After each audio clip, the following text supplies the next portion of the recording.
गांव में एक भव्य मेला लगा था। दूर दूर से लोग इस मेले का आनंद लेने आ रहे थे। बड़े से लेकर छोटे बच्चे तक उत्साह के साथ वहां पहुंच रहे थे।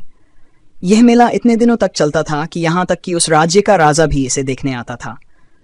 इस बार भी राजा ने अपने दरबारियों से कहा, हम इस वर्ष भी मेला देखने जाएंगे, हमारे जाने का समुचित प्रबंध करो।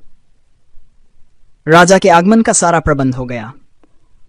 मेला कई रंग बिरंगी दुकानों से सजा हुआ था, जहां विभिन्न प्रकार का सामान बिक रहा था।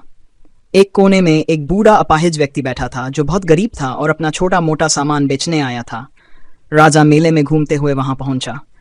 उसने तरह तरह की चीजें खरीदी और स्वादिष्ट पकवानों का आनंद लिया। तभी उसकी नजर उस बूढ़े अपाहिज व्यक्ति पर पड़ी। राजा उसके पास गए और बोले, बाबा, तुम अकेले हो? तुम्हारे घर वाले कहाँ हैं जो तुम्हें इस हालत में काम करना पड़ रहा है? बूढ़े ने सिर झुकाकर कहा, महाराज, मेरा कोई नहीं है, मैं अकेला हूं और जैसे तैसे अपना गुजारा करता हूं।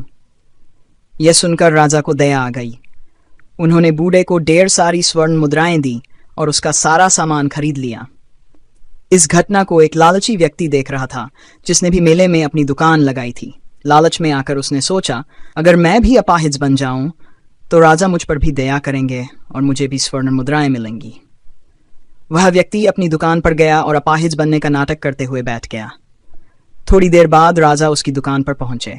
जैसे ही व्यक्ति ने अपनी दयनीय स्थिति का वर्णन करना शुरू किया, तभी अचानक मेले में आवाज आई, शेर आ गया, भागो भागो। मेले में भगदड़ मच गई।